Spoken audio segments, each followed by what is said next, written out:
Hey guys, it's Eddie here from Dilleen Property, and today I want to do another video just to share with you a little bit of information and I guess some tips, tricks and strategies on basically how I didn't get stuck with finance when I was growing my property portfolio. I'm 27 years old at the moment. I have 16 plus properties.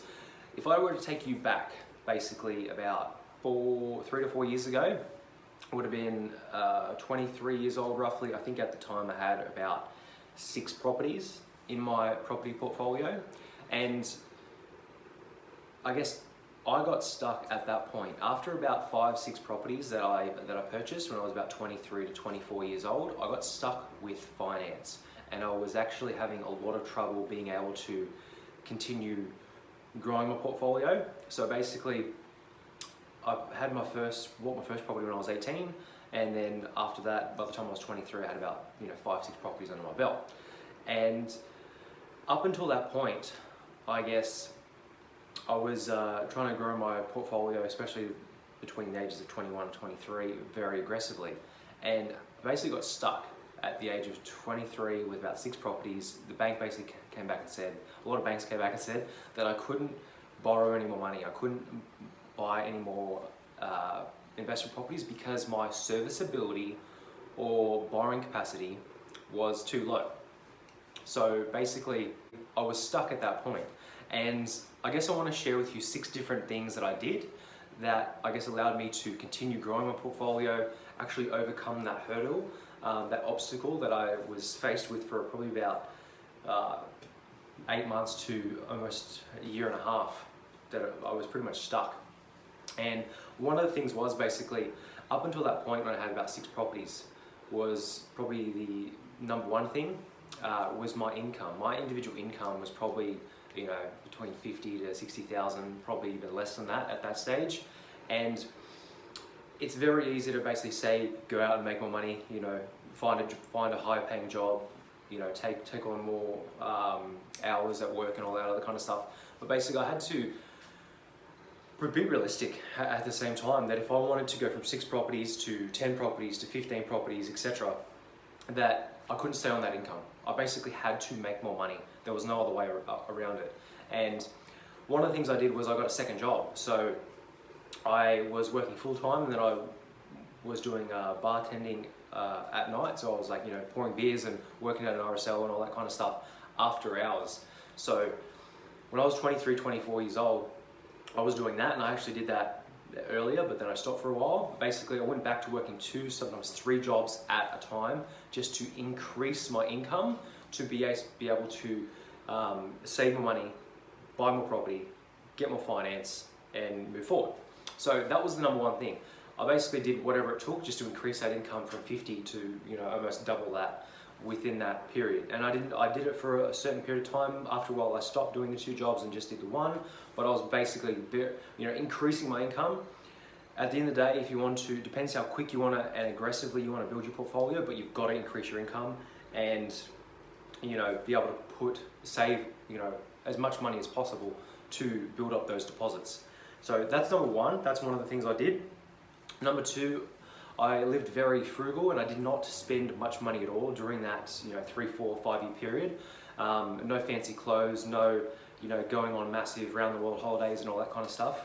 No fancy cars. I was driving around a car that was worth $1,000. All the excess cash, savings, all that kind of stuff, I just put into savings, and I tried to save up to buy the next property. So there was no fanciness. There was no buying, going out for lunch, spending $30 on a lunch. There was, eating cans of tuna and all that kind of stuff, which is very, very boring. You can only do it for a certain amount of time. And I do understand that you've got to, enjoy life at the same time.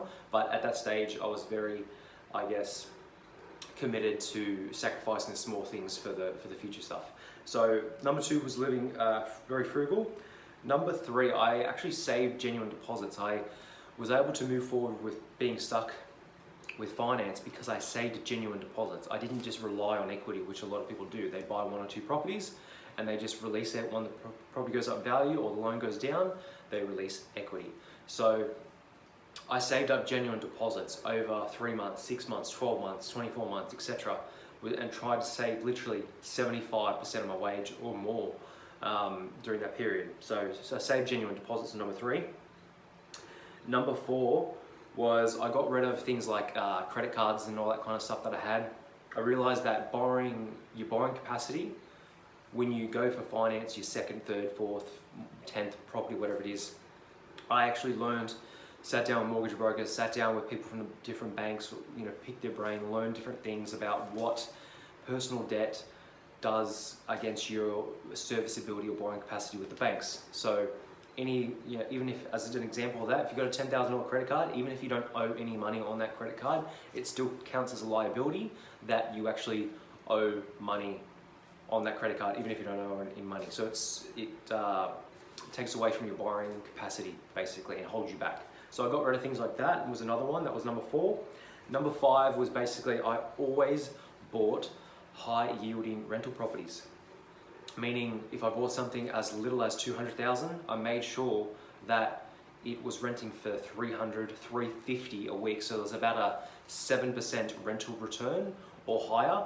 And I diversified in different locations. So if you've got a basically higher rental yield, you don't just buy houses that have 3%, 4%, rental yields. If you aim for that, 6, 7, 8%, plus rental returns, it helps a lot when you go back to get finance for the next property. The bank or the lender will calculate that income that you're getting from your properties onto your taxable income, and it will help a lot when you go to get your 3rd, 4th, 5th property. So I always focus on really high yielding properties. That helped a lot.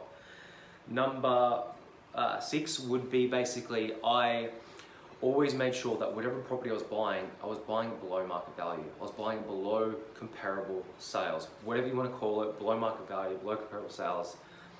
If I was buying something for $200,000, I'd make sure that next door that was very similar in quality sold for $230,000, $235,000, $240,000, all that kind of stuff. That I had a safety buffer in place, and also it gave me that equity to be able to go back to the bank 6 months later, 12 months later, sometimes as soon as 3 months later, and use a bit of equity to help buy the next property if I was struggling with savings or whatnot. So I hope this video helped. That was 6 different ways that I was able to overcome the obstacle and get it stuck when I was about 23, 24 years old. And I had about 6 properties, and since that point, it's been about 3 years. I've added another 10 properties to my portfolio. So it's been quite a journey, but I'm still on the way and I've still got lots of stuff to do. So I hope this video helps. Thanks for watching, guys, and I will catch you in the next video. Bye.